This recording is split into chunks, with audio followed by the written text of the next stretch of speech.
করেই বাজতে শুরু করেছে সাইরেন। তেল আবিব থেকে শুরু করে কেঁপে উঠেছে গোটা ইসরায়েল। মানুষ ছুটছে নিরাপদ আশ্রয়ের খোঁজে, কেউ নিচ্ছে শিশুকে বুকে জড়িয়ে, কেউ ছুটে পালাচ্ছে। ইরানের পাল্টা জবাবে আকাশে ছুটে গেল একের পর এক ক্ষেপণাস্ত্র, যার লক্ষ্য ইসরায়েলের বুক ঝাঁঝরা করে দেয়া। ইরান আঘাত হানার পর আতঙ্কে কাঁপছে পুরো শহর। তেল আবিব কাঁপছে সাইরেনের শব্দে। আকাশ থমথমে, বাতাস যেন থেমে গেছে। চারপাশে এক অজানা নিস্তব্ধতা, ঠিক যেন ঝড়ের আগের মুহূর্ত। হঠাৎ আকাশ ফাটিয়ে ছুটে আসে আগুনের গোলা। ইরানের ছোড়া ক্ষেপণাস্ত্র দেখা যায় দখলদার ইসরায়েলের আকাশে। তেল আবিবের আকাশ জুড়ে শুরু হয় আতঙ্কের সাইরেন। সেই আতঙ্কে দিক বিদিক শুরু হয় ছোটাছুটি। ইরানের এই হামলার মাত্র কিছুক্ষণ আগেই ইরানের আরাক পারমাণবিক চুল্লিতে হামলা চালিয়েছে ইসরায়েল। বিস্ফোরণে কেঁপে ওঠে সেই গোটা অঞ্চল। কিন্তু এই হামলার পর ইরান চুপ থাকেনি, পাল্টা জবাব দিল ইরান, কাঁপিয়ে দিল ইসরায়েলের আকাশ। তাদের হামলায় তেল আবিব এবং ইসরায়েল কর্তৃক অধিকৃত জেরুজালেমে বিস্ফোরণের শব্দ শোনা যায়।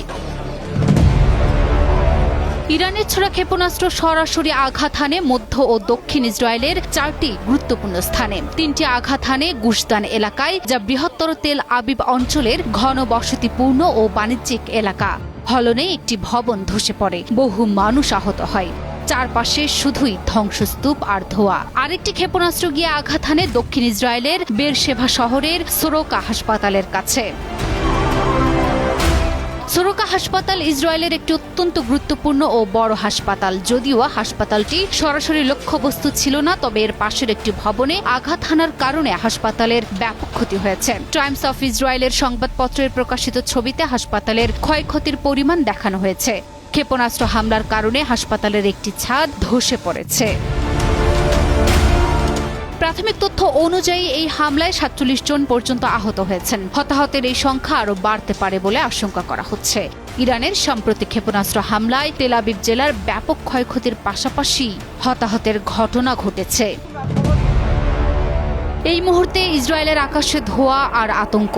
তেল আবিবের মানুষ ঘুম হারিয়েছেন। এক সপ্তাহ ধরে ইসরায়েলি বিমান ও ক্ষেপণাস্ত্র হামলায় ইরানের সামরিক কমান্ডের শীর্ষস্থানীয় কর্মকর্তারা জীবন হারিয়েছেন, পারমাণবিক সক্ষমতা ক্ষতিগ্রস্ত হয়েছে এবং শত শত মানুষ নিহত হয়েছেন। অন্যদিকে ইরানের প্রতিশোধমূলক হামলায় ইসরায়েলের 2 ডজন বেসামরিক নাগরিক নিহত হয়েছেন। এখন ইরান ইসরায়েলের ক্ষেপণাস্ত্র, 2 দেশের আকাশ আর কাঁপা হৃদস্পন্দন। এই গল্প শুধু মধ্যপ্রাচ্যের নয়, এই গল্প এখন পুরো পৃথিবীর। Desk report, news 24।